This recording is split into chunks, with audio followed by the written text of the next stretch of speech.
Hi everyone. नया topic हम लोग स्टार्ट करने वाले, दैट इज 3D ज्योमेट्री। बहुत आसान टॉपिक है, वेरी स्कोरिंग। एंड आपको कोई भी इसमें देखिए, टोटल 3 चीजें पढ़ेंगे हम इसमें 3D में। एक पढ़ेंगे लाइन का इक्वेशन 3D में लिखना, फिर प्लेन का इक्वेशन 3D में लिखना, और फिर उसके बाद लाइन और प्लेन के बीच में बहुत सारी चीजें जो होती है वो सारी चीजें अपन पढ़ेंगे। ठीक है, तो line plane and then line and plane. ठीक है, तो सबसे पहले आज के लेक्चर में मैं आपको लाइन की इक्वेशन लिखना सिखाऊंगा। एंड आई प्रॉमिस यू, आपको एक ही बार में, अगर आपने अच्छे से सुन लिया पूरा 30-35 मिनट्स का अपन शॉर्ट सेशन रखेंगे। आपने अगर पूरा सुन लिया तो आपको घर पे जाके रिवाइज करने की जरूरत ही नहीं पड़ेगी, कभी भी रिवाइज करने की जरूरत नहीं पड़ेगी। ये इतना आसान टॉपिक है। तो सबसे पहले देखिए, वो सारी बातें जो हमको पता है, जो मैं आपको आराम से स्किप करा सकता हूँ, बट फिर भी चलो इंसानियत के नाते लिखवा देता हूँ। That is distance formula. ठीक है, डिस्टेंस फॉर्मूला हम सबको पता है, क्योंकि यार देखो,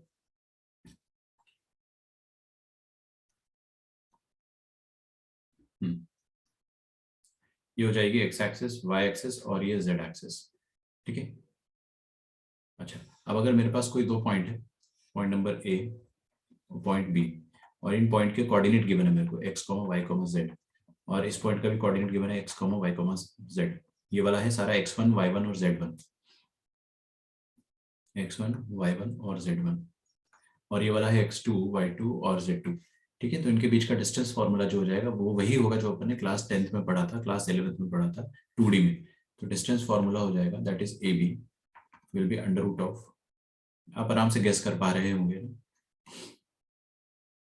under root of x2 minus x1 का whole square plus y2 minus y1 का whole square plus z2 minus z1 का होल स्क्वायर।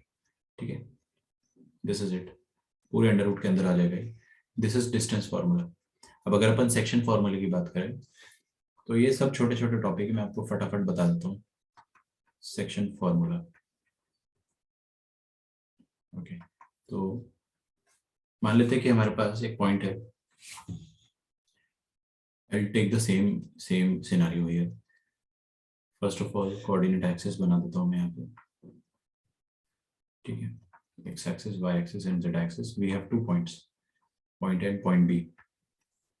ठीक है, पॉइंट ए अगर हमको दिया हुआ है, इसके कोऑर्डिनेट x1 y1 और z1। ठीक है, और पॉइंट बी के कोऑर्डिनेट हमें दिए हुए x2 y2 और z2। तो एक और पॉइंट आया इनकी जिंदगी में, और इसने क्या करा, इनको डिवाइड कर दिया।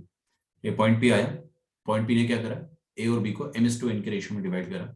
तो वही वाला अपन जो फॉर्मूला लगाते थे, m/, दूर वाला x कोऑर्डिनेट प्लस n × दूर वाला x कोऑर्डिनेट। तो ये x कोऑर्डिनेट ऑफ p आ जाएगा। ठीक है, x कोऑर्डिनेट ऑफ p और y कोऑर्डिनेट ऑफ p और z कोऑर्डिनेट ऑफ p, तीनों एक साथ निकाल रहा हूं मैं यहाँ पे। तीनों एक साथ कैसे निकालेंगे, देखिए, p के कोऑर्डिनेट 3 होंगे, एक होगा x coordinate, that will B m × x2। दिख रहा है ना आपको, ये m × दूर वाला x कोऑर्डिनेट और n × दूर वाला x1। तो mx2 plus nx1 upon m plus n। ठीक है, फिर अगला हो जाएगा my2 प्लस नहीं होगा, मेरी सॉरी कॉमा होगा यहाँ पे, my2 plus ny1 upon m plus n, और फिर हो जाएगा mz2 plus nz1 upon m plus n। ठीक है, that's it. So this is the formula for section, या हाँ section formula, simply this is the section formula. ठीक है, लिखिए यहाँ तक।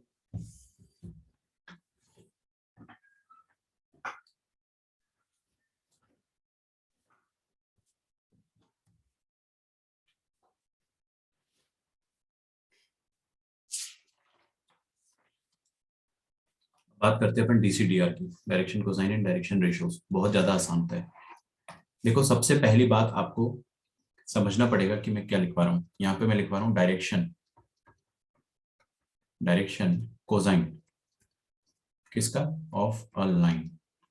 Direction cosine and direction ratios, direction cosine and direction ratios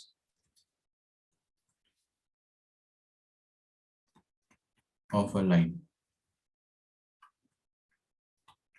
ठीक है, फर्क क्या है समझ में आया। यहां से अब अपने एकदम कंसंट्रेशन लेवल हाई कर दो। ठीक है, DCDR अपन ने पढ़ा ही है, सब कुछ पढ़ा अच्छे से, बट अपन ने डायरेक्शन कोसाइंस जो पढ़े थे वो वेक्टर्स के पढ़े थे।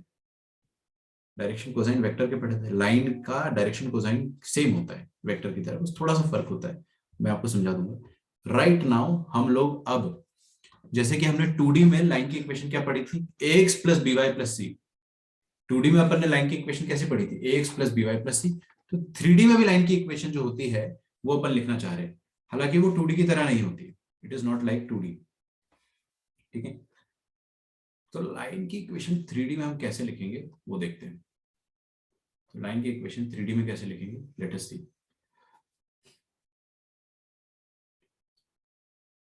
उससे पहले अपन डायरेक्शन रेशियो और डायरेक्शन कोसाइन समझते हैं आराम से। देखिए हमारे पास है तीनों axes, x axes, y axes और जेड एक्सेस। ठीक है, अब एक लाइन बनाया मैंने, सबसे पहले एक लाइन बनाया, ये रही वो लाइन। ठीक है, फील करो इस चीज को, ये लाइन 3D स्पेस में मूव कर रही है, 2D आपके स्क्रीन के बाहर है, ये आपके स्क्रीन के प्लेन के बाहर है, ये स्क्रीन के प्लेन पर नहीं है, it is out of the plane of screen. ठीक है, और इस लाइन का और एक्स एक्सिस का कुछ एंगल बन रहा होगा, तो आई विल टेक, मान लेते हैं कि ये जो दिख रहा होगा आपको पेंसिल, ये पेंसिल एक्स एक्सिस है और ये लाइन है। ठीक है, इनके बीच में एक एंगल बन रहा है। अच्छा यार, वेक्टर का डायरेक्शन होता है, लाइन का डायरेक्शन नहीं होता है। लाइन का डायरेक्शन थोड़ी होता है, यहाँ पे मैंने एरो लगाया क्या, नहीं लगाया, क्योंकि लाइन का डायरेक्शन नहीं होता है, सिर्फ वेक्टर का डायरेक्शन होता है। तो लाइन का और एक्स एक्सिस के बीच का जो एंगल बन रहा है वो अपन कैसे डिफाइन करते हैं वो अपन देखते हैं। तो लाइन और एक्स एक्सिस के बीच में जो भी एंगल बन रहा होगा उसको अपन बोलेंगे कि positive direction of x axis के साथ लाइन का जो भी एंगल बन रहा है दैट। ठीक है, I will write the definition, direction angle of A line. ठीक है, direction angle of A line मैं लिखवाऊंगा आपको। उस डायरेक्शन एंगल की डेफिनेशन में मैं आपको एक चीज लिखवाने वाला हूं कि angle made by the line with the positive direction of x axis, angle made by the line with the positive direction of y axis, angle made by the line with the positive direction of z axis. क्या मैंने तीनों बार में एक बार भी ऐसा बोला कि किस डायरेक्शन में एंगल मेजर करना है? देखो इधर स्क्रीन में, क्या आपने को इस डायरेक्शन में एंगल मेजर करना है? नहीं। क्या आपने को इस डायरेक्शन मेजर करना है? मैंने कुछ कहा ही नहीं ना। तो यहाँ पर 3D ज्योमेट्री में हम जो डायरेक्शन मेजर करना होता है, मेजर करने का जो डायरेक्शन होता है उसको डिफाइन नहीं करते, हम बोलते हैं कि एक्स एक्सिस का पॉजिटिव डायरेक्शन के साथ लाइन का जो भी एंगल बन रहा है, चाहे आप उसको एंटी क्लॉकवाइज में मेजर करो चाहे उसको क्लॉकवाइज में मेजर करो, वो डायरेक्शन एंगल होता है। ठीक है, अच्छा देखो पहली बात तो देखो यार, आप है ना अगर इस लाइन का एक्स एक्सिस के साथ एंगल बनाते हो तो मान लेते हो अल्फा आता है, मान लो अल्फा आता है, और लाइन में आप थोड़ा अच्छे से बना देता हूँ, ये तो मैंने रफ डायग्राम आपको इसलिए बताया था। ऐसा मान लेते हैं कि लाइन हमारी ओरिजिन से पास हो रही है। ठीक है, और इस लाइन का जो positive direction of x axis के साथ एंगल बन रहा है वो अल्फा बन रहा है, और वाई एक्सिस के साथ जो एंगल बन रहा है वो बीटा बन रहा है, और जेड एक्सिस के साथ जो एंगल बन रहा है वो गामा बन रहा है। सॉरी, जेड एक्सिस के साथ जो एंगल बन रहा है वो गामा बन रहा है। ठीक है, लेकिन तीन एंगल अगर अल्फा बीटा गामा बन रहे हैं तो इधर देखो ये एक्स एक्सिस है और ये लाइन है, देखा सब, एक एंगल इनका क्या बन रहा है, अल्फा, ये वाला। अगर एक एंगल अल्फा बन रहा है एंटी क्लॉकवाइज डायरेक्शन में, तो तीनों एंगल अगर अपन ने एंटी क्लॉकवाइज डायरेक्शन में लिया अल्फा बीटा गामा, तो this will give us one set of direction angles. I repeat, तीन एंगल अपन अगर एंटी क्लॉकवाइज डायरेक्शन में मेजर करते तीनों, ठीक है, लाइन का एक्स एक्सिस के साथ, लाइन का वाई एक्सिस के साथ और लाइन का जेड एक्सिस के साथ अगर मैं एंगल मेजर करता हूं एंटी क्लॉकवाइज डायरेक्शन में, जैसे मैंने वहां पे एरो बनाया देखो, अरे ये एंटी क्लॉकवाइज होता है। ठीक है, तो ये वाला डायरेक्शन जो है वो एंटी क्लॉकवाइज डायरेक्शन हो गया। तो अगर मैंने एंटी क्लॉकवाइज डायरेक्शन में मेजर किया, ठीक है, तो मेरे पास एंगल्स आएंगे अल्फा बीटा गामा।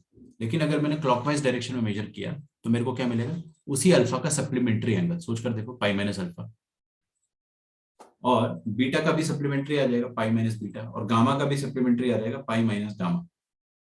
आपको मेरी बात समझ में आ रही है ना? तो direction angle of A line जो हो जाएगी वो क्या क्या हो जाएगी, वो हो जाएगी alpha beta gamma and pi minus alpha, pi minus beta, pi minus gamma. ये दिक्कत वेक्टर के समय क्यों नहीं आती थी? क्योंकि क्योंकि वेक्टर का डायरेक्शन होता है ना, और हम लोग क्या करते थे कि उस दोनों एरो को हम लोग रेफरेंस मान के एंगल बनाते थे। ठीक है, एक्स एक्सिस से एरो की तरफ बस, तो उसमें एक डायरेक्शन फिक्स हो जाता था। खैर इतनी सारी बातों का एक ही समरी है कि लाइन का और एक्स एक्सिस के बीच का 2 एंगल होता है। क्लॉकवाइज डायरेक्शन में अगर अल्फा है तो एंटी क्लॉकवाइज सॉरी हाँ एंटी क्लॉकवाइज डायरेक्शन में पाई माइनस अल्फा हो जाएगा। तो सारे क्लॉकवाइज डायरेक्शन वाले एंगल अगर ये है अल्फा बीटा गामा, तो सारे एंटी क्लॉकवाइज डायरेक्शन वाले एंगल क्या हो जाएंगे, pi minus alpha pi minus beta pi minus gamma. आ रही है आपको मेरी बात समझ में? सबको आ रही? ओके, तो इसकी परिभाषा मैं आपको लिखा लेता हूँ। पहले देखो, direction angle of a line क्या होता है? Angle between the line, angle between the line and positive direction of x, y and z axis, x, y and z axis। देखिए मेरे साथ साथ, बस इतना ही। अब यहाँ पे अपने को ये लिखना है कि यहाँ पे अपने को 2 सेट ऑफ एंगल मिलेंगे। Here we will get 2 set of angles.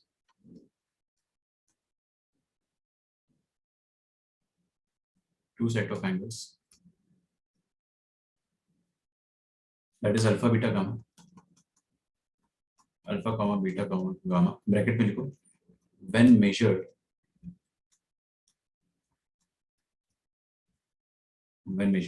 ACW anti clockwise, ठीक है, and pi minus alpha pi minus beta pi minus gamma when measured CW clockwise.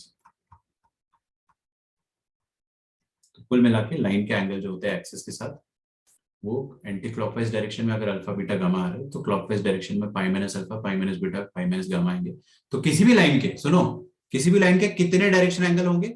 2 set of direction angle होंगे। 2 set कौन कौन से? देखो, पहला set होगा अल्फा बीटा गामा, दूसरा सेट होगा पाई minus alpha pi minus beta pi minus gamma. ये भी डायरेक्शन एंगल है, ये भी डायरेक्शन एंगल, दोनों डायरेक्शन एंगल है लाइन के, कोई दिक्कत नहीं, ठीक है, कोई दिक्कत नहीं है, दोनों डायरेक्शन एंगल है। तो वेक्टर का एक ही डायरेक्शन एंगल होता है, हालांकि लाइन के 2 डायरेक्शन एंगल्स होते हैं, 2 सेट ऑफ डायरेक्शन एंगल होते हैं। ओके, तो अगर डायरेक्शन एंगल अपने को समझ में आ गया है, तो अब अपन काम की बात करते हैं, डायरेक्शन रेशियोज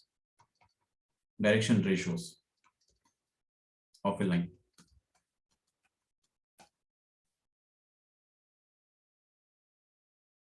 ठीक है, डायरेक्शन रेशियोज क्या होता है? वही परिभाषा, कोसाइन ऑफ, सॉरी मैंने रेशियोज लिख दिया ना, माय बैड, यहाँ पे कोसाइन है, cosine, direction cosines of A line. तो जो भी अपन ने डायरेक्शन एंगल ऊपर निकाला उन्हीं को cos value, that is cosine values of direction, cosine values of direction what angles, direction angle का कोसाइन वैल्यू। तो अपने को 2 सेट ऑफ कोसाइन वैल्यू मिलेगी, ठीक है। पहला set of direction angle alpha beta gamma, तो उनके लिए कोसाइन वैल्यू मिलेगी अपने को cos alpha cos beta and cos gamma. तो ये हो गया लाइन के डायरेक्शन कोसाइंस, ये हो गया लाइन के डायरेक्शन कोसाइन, और ये भी लाइन के डायरेक्शन कोसाइन है, cos of pi minus alpha cos of pi minus beta cos of pi minus gamma, ठीक है। Okay, cos of pi minus theta कितना होता है? Minus cos theta, right. अरे पाई का रिडक्शन कॉस तो कॉस ही रहेगा, सेकंड क्वाड्रेंट है, नेगेटिव, फटाफट सोचना, minus cos alpha minus cos beta और माइनस कॉस गामा, ठीक है ना। तो किसी भी लाइन के 2 सेट ऑफ डायरेक्शन कोसाइन होते हैं, पहला होता है cos alpha cos beta cos gamma, और दूसरा उसी का नेगेटिव हो जाता है, minus cos alpha minus cos beta minus cos gamma. तो मैं आपको बहुत ही सिंपल सी बात बता रहा हूँ, मान लो आपकी क्लास में एक लड़का है बबलू, और वो बबलू बोलता है कि सर मेरे पास एक लाइन है, उस लाइन के डायरेक्शन कोसाइंस, उस लाइन के डायरेक्शन कोसाइंस जो है वो कुछ इस तरीके से आपको बता रहा है वो, कि एल है एम है और एन है, ठीक है। तो बबलू ने क्या बताया अपने को, लाइन के direction cosines l m n, ठीक है। तो आपको खुद से दिमाग लगाना है, क्योंकि ये लाइन है तो इसके direction cosine l m n के साथ साथ माइनस एल माइनस एम और माइनस एन भी हो सकते हैं, ठीक है ना। बस लाइन और वेक्टर में बस इतना ही फर्क है, अपने को ये फर्क समझ में आ गया, इसके बाद कुछ बचेगी, इसके बाद अपन फटाफट सब कुछ कर लेंगे, ठीक है। तो आप सबको अच्छे से पता है, बहुत अच्छे से पता है जो चीज हम स्टार्टिंग में पढ़ चुके हैं। कि जो भी डायरेक्शन कोसाइंस होते हैं l square plus M square plus N square, इनका वैल्यू हमेशा स्क्वायर का सम क्या होता है 1 के बराबर होता है। ये सब अपने को आता है, अपने को बहुत अच्छे से आता है। Cos square alpha plus cos square beta plus cos square gamma. यार अब है ना, आपके मन में छोटे छोटे डाउट आएंगे, वो मैं आपको क्लियर कर दूंगा, खुद ही क्लियर कर दूंगा, बस आप देखते जाइए।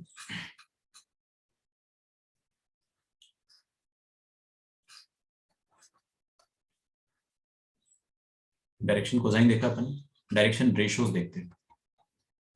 डायरेक्शन रेशियोज, तो डायरेक्शन रेशियोज क्या होते हैं? Numbers proportional to direction cosine.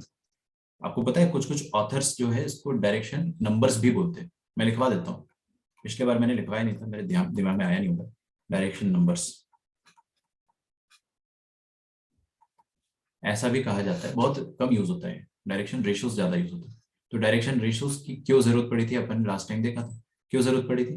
क्योंकि डायरेक्शन कोसाइंस जो है वो खूबसूरत वैल्यूज नहीं दे रहे थे अपने को, दे वर गिविंग अस अगली वैल्यूज। क्योंकि कॉस के वैल्यूज जो होते हैं वो खराब होते हैं, तो उन्हीं के प्रोपोर्शनल अपन ने नंबर ढूंढ निकाले, उन्हीं से कैलकुलेशन अपन करेंगे।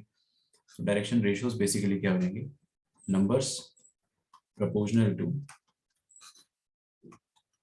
numbers proportional to direction cosines।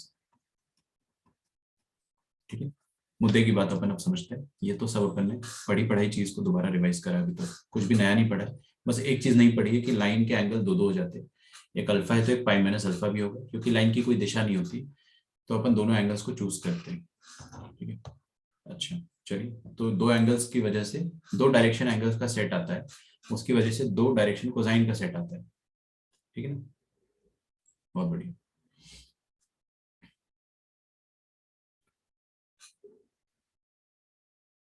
अच्छा, लाइन का डायरेक्शन मैं आपको समझाता हूँ क्या होता है। देखो ये मैंने लाइन बना दी, ये लाइन बना दी। अब मैं आपसे पूछता हूँ, बताओ लाइन का क्या डायरेक्शन है? ये लाइन का क्या डायरेक्शन है, आप बता पाओगे? ये लाइन 3D में, ठीक है, ये मेरा रूम है, इस रूम में ये लाइन है, दिस इज मार्कर, ओके। ये लाइन इस रूम में रखी हुई है। अब आपको मैं बोलता हूँ कि बताइए इस लाइन का डायरेक्शन क्या है, तो आप बोलोगे कि सर क्या बेहुदा सवाल है, ये लाइन का डायरेक्शन हम कैसे बता पाएंगे? चलो मैं आपके लिए काम आसान करता हूँ, आपके लिए काम आसान करता हूँ। मान लो कि एक 2D स्पेस है, 2 डायमेंशनल स्पेस। जिंदगी बहुत हसीन है, हम क्लास 11th में है, और क्लास 11th में जेड एक्सिस आई नहीं है, एक्स एक्सिस और वाई एक्सिस है। मैंने आपके सामने एक लाइन बना दी, उस लाइन की इक्वेशन भी लिख दिया आपके लिए, y is equal to mx plus C, ठीक है, या y इज इक्वल टू, थोड़ा अच्छे से लिख देता हूँ, 3x प्लस 2। तो क्या आप मुझे बता सकते हो कि इस लाइन का डायरेक्शन क्या होगा? आप लोग बता दोगे, क्योंकि लाइन का डायरेक्शन कौन बताता है? स्लोप। 2D में कौन बताता था? स्लोप। लाइन का डायरेक्शन 2D में स्लोप बताता था ना, तो इसका स्लोप कितना है? 3। स्लोप इज 3, तो लाइन का डायरेक्शन भी वही हो जाएगा, m। बेसिकली 2D में क्या है यार, आपने m इज इक्वल टू 3 बोला, मतलब क्या है? लाइन का एक्स एक्सिस के साथ जो थीटा बन रहा है वही आपको पता चल गया, tan इनवर्स 3। तो आपको थीटा पता चल गया, तो आपको दिशा पता चल गई। तो 2D में दिशा बताना बहुत आसान होता था, लेकिन 3D में कैसे अपन दिशा बताएंगे? 3D में हम कैसे डायरेक्शन बताएंगे भाई, किसी भी लाइन का, किसी भी लाइन का डायरेक्शन हम कैसे बताएंगे? मैं आपको एकदम शॉर्ट में बता रहा हूँ। 3D में जो लाइन होती है, ठीक है, सुनो मेरी बात ध्यान से, हमको कभी भी लाइन अकेले नहीं दी जाती है, लाइन के साथ आपको एक वेक्टर भी देता है। वो वेक्टर तो अभी अभी अपन पढ़ के आ रहे, तो लाइन के साथ साथ वो एक वेक्टर भी देता है। तो 3D में हमको कभी भी अकेले लाइन नहीं दी जाती, एक वेक्टर दिया जाता है इसके साथ। ये लाइन है, और आपको बोलेगा इस लाइन के पैरेलल एक वेक्टर हमारे पास पहले से गिवन है, this is a vector which is parallel to this line. और वो ए वेक्टर कुछ ऐसा दे देगा आपको, a 1i cap 2j cap और लेटर से 3k कैप। आपको बोल रहा है कि ये जो लाइन है, इस लाइन के पैरेलल एक वेक्टर है। तो वो वेक्टर क्या कर रहा है? वो वेक्टर लाइन को दिशा दिखा रहा है, it is acting like a GPS. Vector जो है वो गाड़ी में जीपीएस फिट होता है, उसी तरह से यहां पर भी एक जीपीएस फिट है। आपको मेरी बात समझ में आ रही है? अच्छा, तो हर लाइन का एक जीपीएस होता है, वो आपको क्वेश्चन में हमेशा दिया जाएगा। टेंशन खत्म, क्वेश्चन में दिया जाएगा तो किस बात का टेंशन? बस अब आप मेरी बात बताइए कि ये जो लाइन है एल, इस लाइन का डायरेक्शन कोसाइन क्या हो जाएगा? इस लाइन का डायरेक्शन कोसाइन वही हो जाएगा जो इस वेक्टर का डायरेक्शन कोसाइन, जो इस वेक्टर का डायरेक्शन कोसाइन। नहीं आ रही मेरी बात? आ रही है ना यार? ये फ्री वेक्टर है, आप इस फ्री वेक्टर को उठाकर चाहे तो लाइन पर रख सकते हो, ऐसे कोई बुरा नहीं मानेगा, है ना? फ्री वेक्टर है, तो अब ये लाइन की ही दिशा बता रहा है बेसिकली। तो इस लाइन की दिशा वही होगी जो वेक्टर की दिशा है। तो वेक्टर की दिशा क्या है? Direction cosine of vector. Vector का डायरेक्शन कोसाइन आपको निकालते आता है? कैसे निकालेंगे बताइए, कोई भी मेरे को तरीका बता दे। तो वेक्टर का डायरेक्शन कोसाइन जो होता है, वेक्टर का डायरेक्शन कोसाइन जो होता है दैट इज यूनिट वेक्टर के कंपोनेंट। सीखा है अपन ने? ठीक है। तो जो वेक्टर का डायरेक्शन कोसाइन है वही लाइन का डायरेक्शन कोसाइन हो गया, और उनके प्रोपोर्शनल कोई भी 3 नंबर लिख लो तो लाइन के डायरेक्शन रेशियोज हो जाएंगे। ठीक है। तो आपको हमेशा विथ लाइन, ये नोट है, ये नोट मैं अपनी लैंग्वेज में लिखवा रहा हूँ, किताबों में ऐसा नहीं लिखते वो लोग। ठीक है। बट मैं वैसे ही पढ़ाता हूँ देसी तरीके से, जैसे अपने को समझ में आ जाए। ठीक है, लिखो अ वेक्टर अलोंग, ऐसे लिखो a vector along the direction of line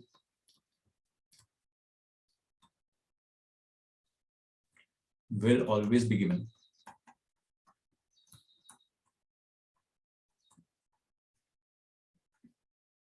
in the question.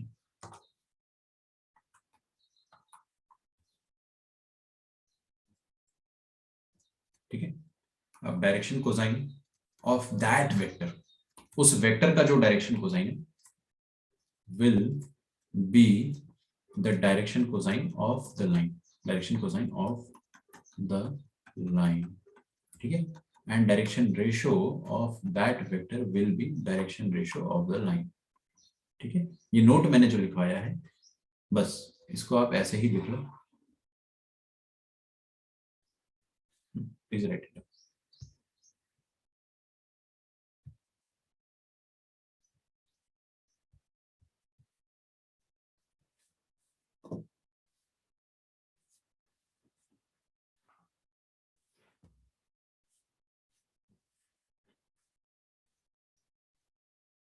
आगे बढ़ो। सवाल पे सवाल। पहला सवाल, डायरेक्शन कोसाइन, ऐसा मत लिखो, ऐसा लिखो, find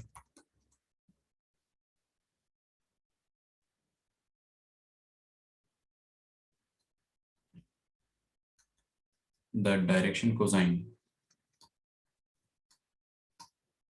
of line segment of vector A. ठीक है। क्वेश्चन की लैंग्वेज को थोड़ा सा समझते हैं अपन अच्छे से।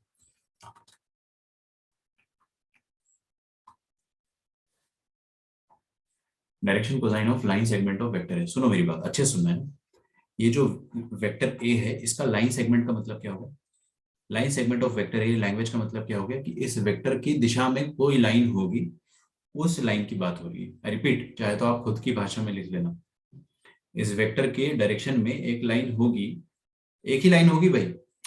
किसी भी वेक्टर की दिशा में आप एक ही लाइन बना सकते हो। ठीक है। ऐसे तो बहुत सारी लाइन बना सकते हो, कोई दिक्कत नहीं है। ये वेक्टर है, उसकी दिशा में आप ये भी लाइन बना सकते हो, ये भी लाइन बना सकते हो, ये भी लाइन बना सकते हो। कहने का मतलब है कि वो सारी की सारी लाइंस पैरेलल होगी इसी वेक्टर के। ठीक है। सबका डीसी सेम ही आएगा। तो इस वेक्टर की दिशा में जो भी लाइन है, उस लाइन का आपको डायरेक्शन कोसाइन निकालना है। यहाँ लिखो डायरेक्शन कोसाइन लिखना, मैं क्वेश्चन आधा लिख पाया हूँ। Direction cosine and direction ratios, direction cosine and direction ratios of line segment of vector. ठीक है। फोटो बनाते हैं।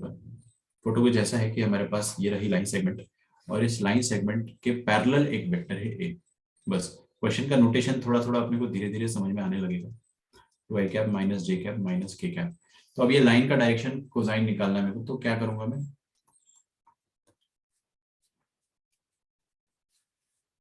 लाइन का डायरेक्शन कोसाइन निकालना तो कैसे निकालेंगे? जो वेक्टर का डायरेक्शन कोसाइन है वो निकाल दो, वही लाइन का डायरेक्शन कोसाइन हो जाएगा। तो direction cosine of line is equal to, ये इसका जीपीएस है ना, तो इसका डायरेक्शन कोसाइन क्या हो जाएगा? 2/√ऑफ समथिंग आएगा, ही आएगा आई कैप प्लस -1/√ऑफ समथिंग जे कैप -1/√ऑफ समथिंग के कैप। अंडर क्या आएगा बताइए? 4 + 1 5 + 1 6, √6 आ रहा है ना, √6। तो डायरेक्शन कोसाइन क्या हो जाएंगे?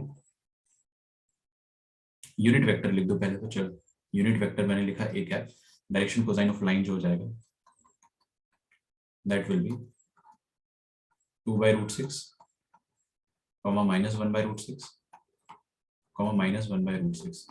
ठीक है, अगर आपको डर लग रहा है तो आप कंफ्यूज ना हो जाओ, इसीलिए मेरे को बड़ा डर लगता है। पहला डायरेक्शन कोसाइन हो जाएगा ये, दूसरा डायरेक्शन कोसाइन हो जाएगा -1/√6 और तीसरा डायरेक्शन कोसाइन हो जाएगा -1/√6 अगेन। ठीक है, अच्छा तो मैंने तो आपको ये भी सिखाया कि अगर एलिमेंट डायरेक्शन कोसाइन है तो -L भी हो, ऑल्सो -L 2/√6 -N 1/√6 और -N ये भी डायरेक्शन कोसाइन होंगे, will also be the direction cosines. Is that okay?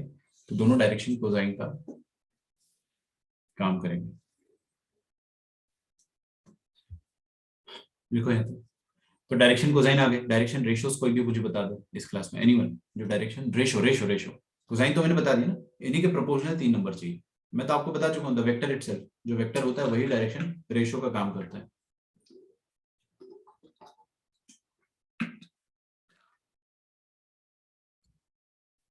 तो डायरेक्शन रेशियो क्या हो जाएंगे लाइन की? Direction ratios of the line, ऐसे तो इनफाइनाइट डायरेक्शन रेशियो लिख सकता हूँ, बट मेरे को कोई एक डायरेक्शन रेशियो से काम चला लेना। द वेक्टर इटसेल्फ 2 -1 -1 खत्म। 2 डायरेक्शन रेशियो 1 जो है उसको मैंने 2 बोल दी, डायरेक्शन रेशियो 2 है जो -1 और तीसरा है 1। कई बार अपन डायरेक्शन रेशियो को ऐसे भी लिख देते कॉमा करके, L, M, N, direction cosine को सॉरी, और डायरेक्शन रेशियो को भी अपन ऐसे कॉमा करके लिख सकते हैं। ठीक है, तो आपको ये नहीं सोचना है कि ये कोऑर्डिनेट है। नहीं सुन, किसी ने नहीं सुना, सुनो फिर से। हम लोग कई बार डायरेक्शन कोसाइंस को ऐसे लिख देते हैं L, M, N, और कई बार 2, माइनस, जैसे कि डायरेक्शन रेशियो उनको भी कॉमा करके लिख देते हैं। These are not coordinates. ये 3 सेट ऑफ अलग अलग डायरेक्शन रेशियोज है, ये 3 सेट ऑफ अलग अलग डायरेक्शन कोसाइंस है। स्पेसिफाइड रहेगा वहां पे, कंफ्यूज नहीं होना है।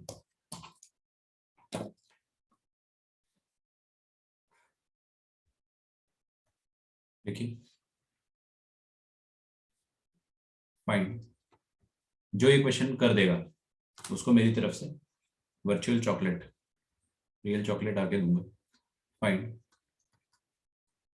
Direction cosine of a line equally inclined with the coordinate axis,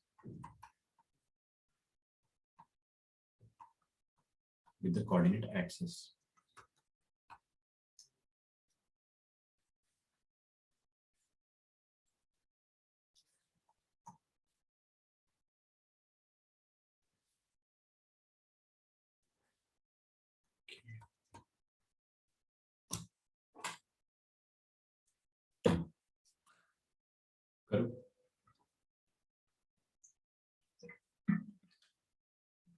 question सुनो, एक लाइन है जो कि कोऑर्डिनेट एक्सिस से इक्वली इंक्लाइंड है, कोऑर्डिनेट एक्सिस से इक्वली इंक्लाइंड है, मतलब एक्स एक्सिस के साथ जो एंगल बन रहा है वही वाई एक्सिस के साथ बन रहा है, वही जेड एक्सिस के साथ बन रहा है। तो उस लाइन का डायरेक्शन कोसाइन क्या होगा? ठीक है,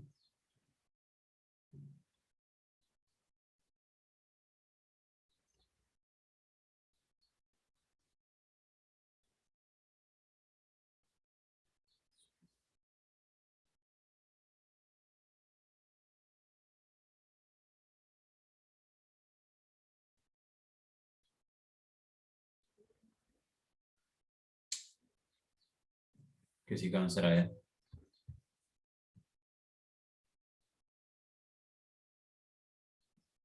टू बाई थ्री टू गलत, गलत। अरे आपका आंसर सही है, गुड। विवेक बेटा गलती कर दी बहुत बड़ी, सुधारो उसको।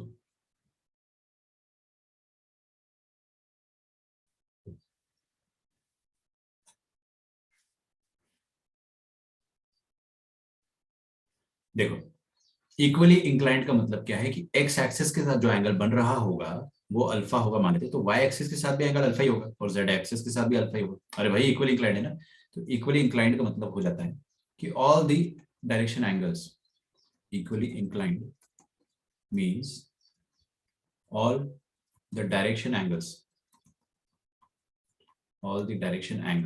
must be same.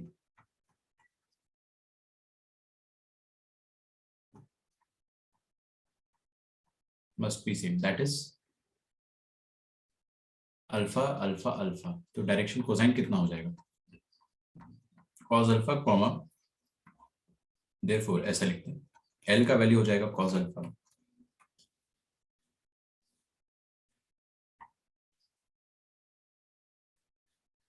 M का वैल्यू हो जाएगा cos अल्फा, N का वैल्यू हो जाएगा cos अल्फा.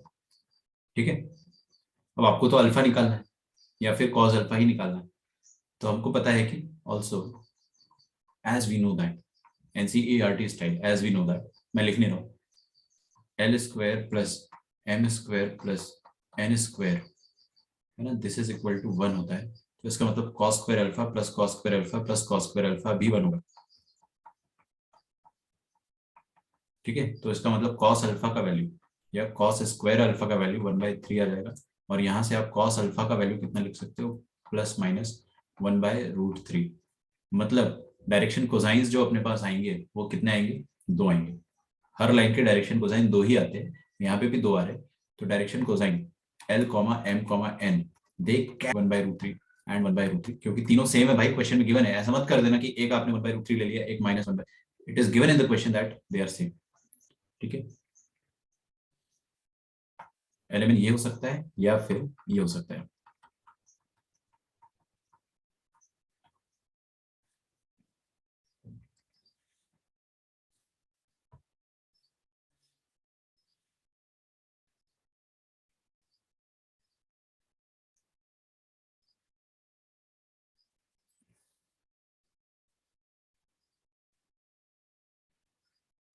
अगला क्वेश्चन लिखिए. Number of unit vectors possible such that their angles with positive x-axis,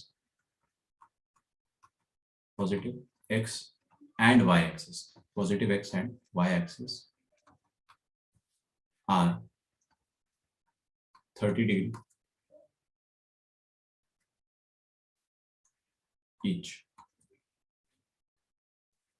ठीक है. ऐसे कितने वेक्टर्स पॉसिबल है, ऐसे कितने यूनिट वेक्टर्स पॉसिबल है सच दैट उन यूनिट वेक्टर्स का एक्स एक्सिस के साथ एंगल, वाई एक्सिस के साथ एंगल 30 डिग्री बन रहा है. जेड एक्सिस के साथ एंगल नहीं गिवन है अपने, जेड एक्सिस के साथ एंगल अपने को नहीं गिवन है. दिमाग लगाइए, इसको सॉल्व कीजिए खुद से. ओके. देखिए 0 वेक्टर्स पॉसिबल है, मतलब एक वेक्टर उसका एक्स एक्सिस के साथ एंगल 30 डिग्री है, तो अल्फा का वैल्यू 30 डिग्री हो गया और बीटा का वैल्यू भी क्या हो गया? 30 डिग्री हो गया. कुछ ना कुछ गामा रहा होगा जेड एक्सिस के साथ एंगल, वो अपने को नहीं पता क्या है. तो डायरेक्शन कोसाइन एल का वैल्यू कितना हो जाएगा? Cos alpha, that is cos 30 degree. Direction cosine M का वैल्यू क्या हो जाएगा? कॉस बीटा, ये हो जाएगा cos 30 degree. Direction cosine N का वैल्यू क्या हो जाएगा? Cos gamma. ठीक है, इसको ऐसे ही रहने दो. ठीक है. अच्छा, एल स्क्वायर मतलब एल का वैल्यू हो जाएगा cos 30 कितना होता है? √3/2. m का वैल्यू हो जाएगा √3/2 और n का वैल्यू होता है cos गामा, वो अपने को पता नहीं.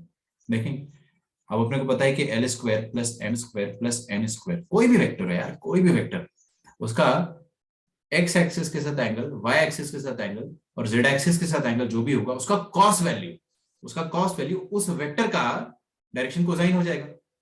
यही तो होता है cosine, cos value is the direction cosine. तो L square plus M square plus N square 1 हो जाएगा, दैट इज 3/4 प्लस 3/4. अरे क्या कर रहे हो? 3/2 plus 3/2 plus N square, that is cos square gamma, ये हो जाएगा 1 के बराबर. तो ये 1.5 प्लस 1.5 कितना हो जा रहा है? मैंने ठीक लिखा था पहले, 3/4 आएगा. आई एम सॉरी, 3/4 ये हो जाएगा 6/4 और वो 6/4 हो जाएगा 2 3 6, 2 2 4, 3/2 cos स्क्वायर गामा हो जाएगा 1 minus 3/2।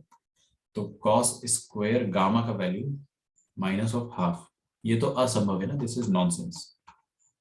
Square of A number, सबसे पहली बात तो square of A number negative हो ही नहीं सकता है, आयोटा वायोटा में आंसर आने लगेगा।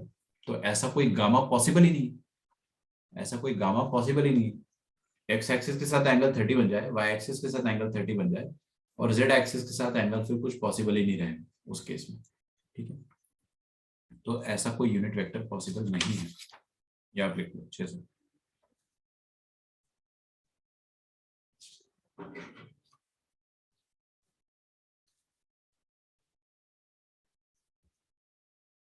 ठीक है, इतना ही रखते हैं आज के दिन। ऐसे पढ़ाने को मैं आपको बहुत कुछ पढ़ा सकता हूँ, लेकिन इतना ही रखो, पॉइंट के बाद से फिर दिमाग में नहीं घुसेगा। और फिर कल अपन नया टॉपिक चालू करेंगे, इक्वेशन ऑफ लाइन। ऐसे मैं आज ही पढ़ाना चाह रहा था, बट क्या है कि इक्वेशन ऑफ लाइन चालू हो गया तो आधे घंटे का टॉपिक है। उसमें 2 टाइप की इक्वेशन होती है, 2 के अंदर 2 और होती 4। बहुत इजी, चारों बहुत आसान है। आप पढ़ोगे, आप घर पे जाकर रिवाइज करोगे नहीं, आप सीधे आईआईटी के क्वेश्चन करोगे, बोर्ड एग्जाम के क्वेश्चन करोगे, इतना आसान है, ठीक है। लाइन और प्लेन अपन कल स्टार्ट करेंगे, और फिर उसके बाद अपना मेजरली यहाँ पे कुछ बचेगा नहीं, it's very easy. Line plane खत्म होने के बाद छोटे छोटे टॉपिक्स है, ठीक है।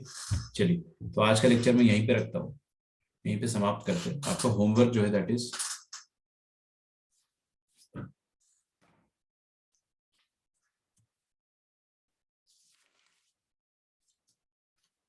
वेक्टर अलजेब्रा आपको सॉल्व करना है।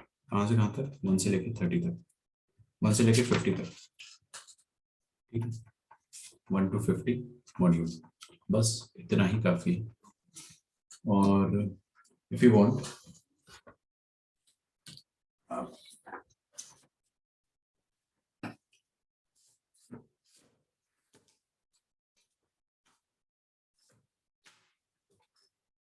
you can also solve this क्या है सिंगेजन। आप ये भी कर, मेरी तो एकदम किताब नहीं रखी हुई, मैं तो बस होमवर्क देने के लिए यूज करता हूँ उसको। तो आप क्या करें कि सिंगेज भी सॉल्व कर सकते हैं, लेकिन अभी फिलहाल आप उसको सॉल्व मत करो। मैं आपको इसमें से होमवर्क दूंगा, तब दूंगा जब अपना पूरा चैप्टर हो जाएगा और थोड़ा सा अपन सिलेबस कंप्लीट कर चुके होंगे, टेंशन नहीं रहेगा अपने पास, तो तब आप कर सकते हैं। फॉर द टाइम भी आप चाहो अगर तो you can solve a few exercise, concept application exercise आप इसकी कर सकते हो, ठीक है। Introduction two vectors, yes this is something that you can do. तो इंट्रोडक्शन टू वेक्टर्स जो है उसका आप क्या कर डालो, पहले मॉड्यूल करो, फिर इसको 2 दिन बाद चालू करना। अच्छे क्वेश्चन है इसमें, मॉड्यूल जैसे ही क्वेश्चन है, तब अपन इसका एक्सरसाइज करेंगे, ठीक है। तो अभी फिलहाल इसको आप छोड़ दो, तो मॉड्यूल कंप्लीट कर लीजिए आप। बाकी अपन नेक्स्ट क्लास में मिलते हैं नेक्स्ट क्लास में। आज के लिए इतना ही रखते हैं, ठीक है। कोई डाउट हो किसी को तो पूछ सकता है। Till then bye everyone, thank you.